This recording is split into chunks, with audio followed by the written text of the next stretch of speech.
RBK channel వీక్షిస్తున్న రైతు సోదరులకు నా నమస్కారాలు. నా పేరు డాక్టర్ కిరణ్ కుమార్ రెడ్డి. తిరుపతి ప్రాంతీయ వ్యవసాయ పరిశోధనా స్థానంలో వేరుశెనగ విభాగంలో ప్రిన్సిపల్ సైంటిస్ట్గా పనిచేస్తున్నాను. ఈరోజు మనము వేరుశెనగలో కొత్తగా డెవలప్ చేసినటువంటి వంగడాల గురించి తెలుసుకుందాము. ఆంధ్రప్రదేశ్లో పండించేటువంటి నూనె గింజల్లో ప్రధానమైన పంట వేరుశెనగ. ఈ వేరుశెనగను అనంతపురం జిల్లాలో, శ్రీ సత్యసాయి జిల్లా, కడప, అన్నమయ్య, చిత్తూరు, తిరుపతి ఈ 6 జిల్లాల్లో ప్రధానంగా వర్షాధారం కింద సాగు చేస్తారు. మనకు రబీ కాలంలో మనకు నీటి వసతి కింద కోస్తా తీరంలోనూ, అదే రకంగా మనకు చిత్తూరు, తిరుపతి, కడప, అనంతపురము, కర్నూలు ఈ 6 జిల్లాల్లో వేరుశెనగ సాగును గమనించవచ్చు. ప్రధానంగా వేరుశెనగ సాగులో మనం చూసేటువంటి ఇబ్బందులు ఏంటి అంటే, ముఖ్యంగా బెట్టకు గురి కావడం. అంటే మనకు వర్షాధారం క్రింద వేరుశెనగను సాగు చేసినప్పుడు బెట్ట అనేది పంటను ఎక్కువగా దెబ్బతీస్తూ ఉంటుంది. తర్వాత పైరు తొలి దశలో మరియు మధ్యస్థ దశలలో మనకు ఎక్కువగా రసం పీల్చే పురుగుల యొక్క తాకిడి ఎక్కువగా ఉండి పంటను నష్టపరుస్తూ ఉంటుంది.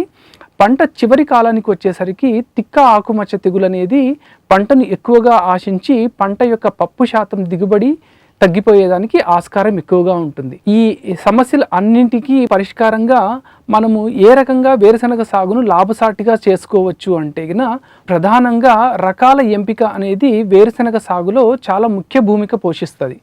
ఇంతవరకు రైతులు ఎక్కువగా సాగు చేసేటువంటి రకం ఏదైతే ఉందో అది కదిరి 6 అంటే K6 అని చెప్పి రైతులు పిలుస్తూ ఉంటారనమాట. ఈ రకము వర్షాధారం క్రింద అయితే దాదాపు 8 నుంచి 10 క్వింటాల దిగుబడి వరకు వస్తుంది. అంతేకాకుండా దీంట్లో నూనె శాతం అనేది 48% ఉండి దీని యొక్క కాయ మరియు గింజ అనేది రెండు చాలా ఆకర్షణీయంగా ఉండటం వల్ల మార్కెట్లో దీని ధర కూడా ఎక్కువగా పలుకుతుంది. అందుకని రైతులు అందరూ కూడా ఈ రకాన్ని ఎక్కువగా సాగు చేస్తూ ఉంటారు. కానీ కదిరి 6 రకానికి ఉన్నటువంటి ఒకే ఒక సమస్య చీడపీడలను తట్టుకోలేకపోవటము దీంట్లో ఉన్నటువంటి ప్రధాన సమస్య. అంటే మనకు ఆఖరి దశలో వచ్చేటువంటి తిక్క ఆకుమచ్చ తెగులు ఏదైతే ఉందో ఈ తిక్క ఆకుమచ్చ తెగులు వల్ల దీనిలో గింజ శాతం అనేది చాలా తక్కువగా నమోదు అవుతూ ఉంటుంది. సాధారణంగా మంచి యాజమాన్య పద్ధతులు పాటించినప్పుడు 72% వరకు గింజ శాతం వస్తే, మనకు తిక్క ఆకుమచ్చ తెగులు ఎక్కువగా ఉన్నప్పుడు దాదాపు 68% వరకే గింజ శాతం నమోదు అవుతూ ఉంటుందన్నమాట. అందుకని ఈ రకానికి ప్రత్యామ్నాయంగా మనకు ప్రాంతీయ వ్యవసాయ పరిశోధనా స్థానం తిరుపతి నుంచి రూపొందించడం జరిగింది. దాని పేరే విశిష్ట. ఇదే రైతుల దగ్గర విడుదలకు ముందే TCGS 1694 అనే పేరుతో ఎక్కువగా ప్రాచుర్యంలోకి వచ్చింది. మనకు ఈ రకము మనము కదిరి 6 రకాన్ని ఒక తల్లిదండ్రుల్లో ఒకరిగా యూజ్ చేసి మనము ఇంకొక తిక్క ఆకుమచ్చ తెగులను తట్టుకునేటువంటి ఇంకొక రకాన్ని రెండింటిని క్రాస్ చేయటం ద్వారా ఈ విశిష్ట అనే రకాన్ని రూపొందించడం జరిగింది. ఈ రకంగా చూస్తే 100 నుంచి 105 రోజుల లోపలే మనకు పంటకాలం చేతికి వస్తుందన్నమాట. ఈ విశిష్ట రకంలో మనకు K6 వలె మనకు కాయ యొక్క ఆకారం కానీ లేకపోతే గింజ యొక్క రంగు కానీ ఎంతో ఆకర్షణీయంగా ఉండి మనకు మార్కెట్లో ధర కూడా చాలా బాగా పలుకుతుంది. ఇకపోతే దీని యొక్క నూనె శాతం చూస్తే 49 నుంచి 50% వరకు ఉండడం వల్ల నూనె దిగుబడి అనేది కూడా ఎక్కువగా ఉంటుంది. మరో ముఖ్యమైన లక్షణం ఏంటి అంటే K6లో వచ్చేటువంటి తిక్క ఆకుమచ్చ తెగులు ఏదైతే ఉంటుందో ఈ రకంలో అస్సలు రాదు. అంటే మనకు K6లో మనము సాగుకు ఖర్చు అయ్యేటువంటి ఈ మందుల ఖర్చు అనేది మనకు ఈ రకం విశిష్ట రకం సాగు చేయటం వల్ల మనకు చాలా ఆదా అవ్వడం జరుగుతుంది. అంటే దాదాపు 3 నుంచి 4 స్ప్రేస్ యొక్క ఖర్చు మనం తగ్గించుకోవడం ద్వారా 8 నుంచి 9 వేల వరకు మనకు దిగుబడి ఖర్చు అనేది తగ్గుతుంది. తద్వారా మనకు నికర ఆదాయం అనేది పెరుగుతుంది. తర్వాత మనకు కదిరి లేపాక్షి అనే రకం, ఇది 2020లో విడుదల చేయబడినటువంటి ఈ రకము ఎక్కువగా ప్రాచుర్యంలోకి పోయిందనమాట. ఏమి అంటే ఇది మనకు చెట్టుకు చూస్తే దాదాపు 30 నుంచి 40 కాయలు 60 కాయల వరకు కూడా పండించిన రైతులు ఉన్నారనమాట. కాయ దిగుబడిలో దీని తర్వాతనే ఏ రకమైన వస్తుంది. ఇది దాదాపు ఎకరాకు 14 నుంచి 15 క్వింటాళ్ల వరకు దిగుబడి వచ్చి మనకు గింజ శాతం చూసాము అంటే 68 నుంచి 70% వరకు ఉంటుంది. నూనె శాతము 51% వరకు ఉంటుందన్నమాట. మనకు ఈ రకం కూడా మనకు బెట్ట పరిస్థితులకు బాగా అనుకూలము. అదే రకంగా తిక్క ఆకుమచ్చ తెగులు మరియు రసం పీల్చే పురుగుల యొక్క తాకిడి కూడా చాలా తక్కువగా ఉంటుంది.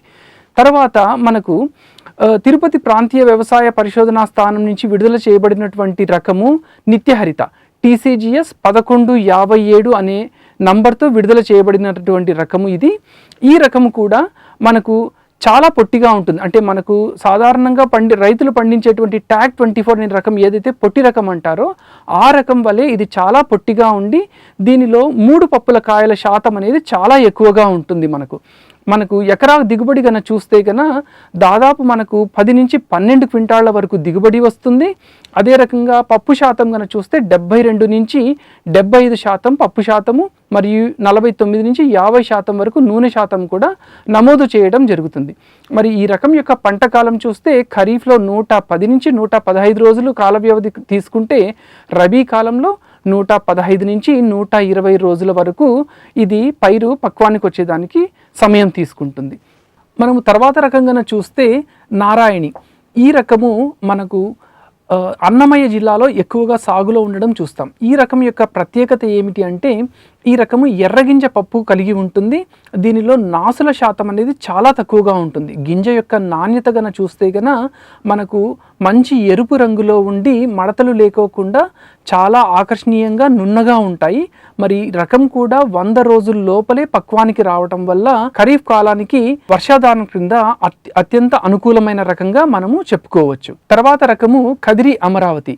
ఇది కదిరి వ్యవసాయ పరిశోధనా స్థానం నుంచి విడుదల చేయబడినటువంటి రకము. 2016లో విడుదల చేయబడినటువంటి ఈ రకము ఎకరాకు దాదాపు 12 నుంచి 14 క్వింటాళ్ల వరకు దిగుబడి ఇస్తుంది. 30 రోజులు నిద్రావస్థ కూడా కలిగి ఉంటుంది. అంటే వర్షాధారం క్రింద మనకు ఎప్పుడు అన్నా పైరు పెరగటం లేట్ అయినప్పుడు మనం ఈ రకాన్ని మనము నిశ్చింతగా వేసుకోవచ్చు. ఈ రకం యొక్క ముఖ్య లక్షణాలు కనుక గమనిస్తే 70 నుంచి 72% వరకు పప్పు శాతం కలిగి ఉంటుంది. 49% నూనె శాతం కూడా నమోదు చేయడం జరిగిందనమాట. 100 గింజల బరువు కనుక చూస్తే 45 నుంచి 50 గ్రాముల వరకు కూడా ఉండి వర్షాధారం క్రింద సాగుకు మిక్కిలి అనుకూలమైన రకంగా చెప్పుకోవచ్చు. తర్వాత రకము కదిరి చిత్రావతి. ఈ రకం 2018లో విడుదల చేయబడినటువంటి ఈ రకము దాదాపు ఎకరాకు 12 నుంచి 14 క్వింటాళ్ల వరకు దిగుబడి నమోదు చేస్తుంది.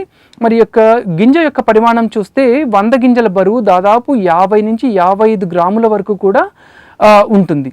తర్వాత కదిరి 9 రకం. ఈ రకము బెట్ట పరిస్థితులకు చాలా అనుకూలమైన రకంగా మనము పేర్కొనవచ్చు. దాదాపు 30 నుంచి 40 రోజుల వరకు బెట్టను కూడా సమర్థవంతంగా తట్టుకునే ఈ రకము 105 నుంచి 110 రోజుల కాల వ్యవధిలో దాదాపు ఎకరాకు 10 నుంచి 12 క్వింటాళ్ల దిగుబడి ఇస్తుంది.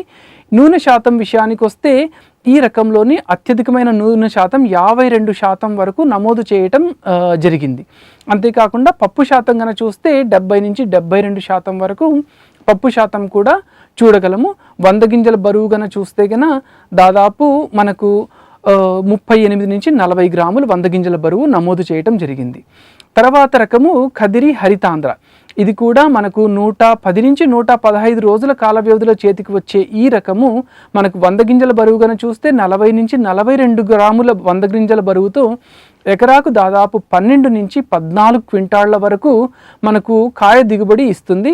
అదే రకంగా మనకు పప్పు శాతం కనుక చూస్తే 70% వరకు పప్పు శాతం అనేది నమోదు చేస్తుంది అన్నమాట. ఈ రకం కూడా మనకు దాదాపు రసం పీల్చే పురుగులు మరియు తిక్క ఆకుమచ్చ తెగుల్ని కూడా ఓ మోస్తారుగా తట్టుకుంటుంది. తర్వాత రకము మనకు కదిరి 7 బోల్డ్ అంటాము. ఈ రకాన్ని మనం ఎగుమతి పరంగా సాగు చేసేటువంటి రైతులు అదే రకంగా పచ్చికాయ రకంగా సాగు చేసే రైతులు సాగు చేసుకోవచ్చు. ఈ రకం యొక్క దిగుబడి పచ్చికాయ దిగుబడి కనుక చూస్తే ఎకరాకు 21 నుంచి 23 క్వింటాళ్ల వరకు మనము కాయ దిగుబడి చూస్తున్నాము. అదే రకంగా దీనిలో సుక్రోజ్ శాతం అనేది 3% కంటే ఎక్కువ ఉండడం వల్ల గింజలో తీపిదనం అనేది ఎక్కువగా ఉండి మనకు పచ్చికాయగా తినేదానికి చాలా ఎక్కువగా ఇష్టపడుతూ ఉంటారు. ఈ రకంలో కూడా దాదాపు 49% వరకు నూనె దిగుబడి అనేది మనము గమనిస్తాం. విత్తనం యొక్క లభ్యత అనేది రైతు సోదరులు చాలా ఎక్కువగా గమనించాల్సి వస్తుందన్నమాట. ఈ రకాల యొక్క విత్తన లభ్యత అనేది కదిరి వ్యవసాయ పరిశోధనా స్థానంలో మరియు ప్రాంతీయ వ్యవసాయ పరిశోధనా స్థానం తిరుపతి దగ్గర మేలైన విత్తనాన్ని మీరు పొందగలరు. మరి ఈ అవకాశం ఇచ్చినటువంటి ఆర్బీకే ఛానల్ వారికి నా ధన్యవాదాలు.